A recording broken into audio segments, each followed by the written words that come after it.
Skilled ആയിട്ടുള്ള ആൾക്കാരെ കിട്ടാത്തതാണ് പ്രശ്നം എന്നുള്ളത്. നമ്മളെപ്പോഴും by the end of the day ക്ലയന്റിന്റെ നീഡ് എന്താണ് അത് മീറ്റ് ചെയ്യാൻ കഴിയുന്നുണ്ടുള്ളതാണ്. കിൻഡർ ജോയിന്റെ ഓഡിയൻസ് കുട്ടികളാണ്, കുട്ടികൾക്കാണ് ആ പരസ്യം കാണിപ്പിക്കുക.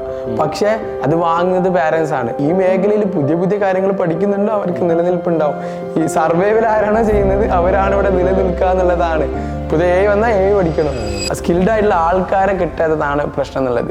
ഈവൻ ഞങ്ങളിവിടെ സ്കില്ലേജിൽ ഇപ്പോൾ ഇവിടെ ഒരാൾ ഡിജിറ്റൽ മാർക്കറ്റിംഗ് പഠിക്കാൻ വേണ്ടിയിട്ട് സ്കില്ലേജിൽ ഡിജിറ്റൽ അക്കാഡമി വരികയാണെങ്കിൽ നമ്മൾ ആ ഒരു സാധനമാണ് കംപ്ലീറ്റ്ലി കൊടുക്കുക.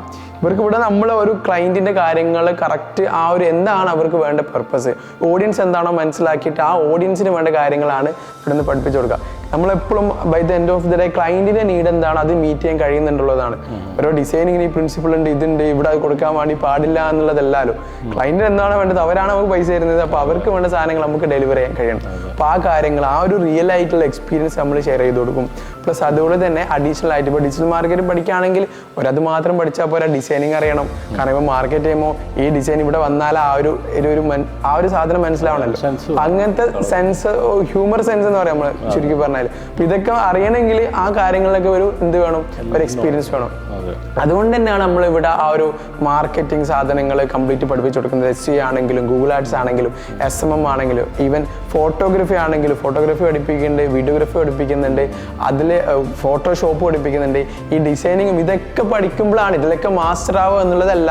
ഇതൊക്കെ പഠിച്ചാൽ മാത്രമാണ് ഈ ഒരു കാര്യത്തിലേക്ക് എത്താൻ പറ്റും. ഞാനിപ്പോൾ എപ്പോഴും പറയുന്നൊരു എക്സാമ്പിളാണ് കിൻഡർ ജോയിന്റെ ഓഡിയൻസ് കുട്ടികളാണ്, കുട്ടികൾക്കാണ് ആ പരസ്യം കാണിപ്പിക്കുക.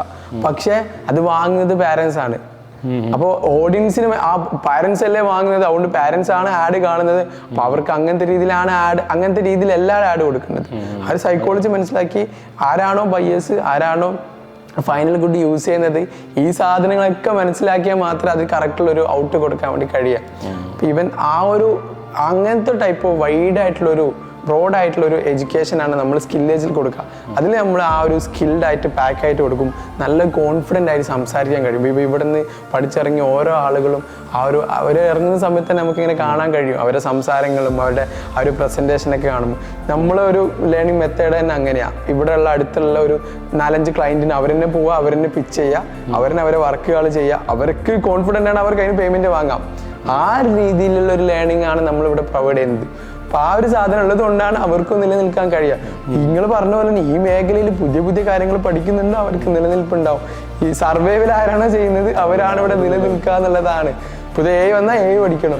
ഇനി അല്ലെങ്കിൽ വന്ന് എന്റെ പണി പോയി എന്ന് പറഞ്ഞാൽ അവിടെ ഇരുന്നിട്ടുണ്ടെങ്കിൽ പണി പോകും എന്നുള്ളതാണ്.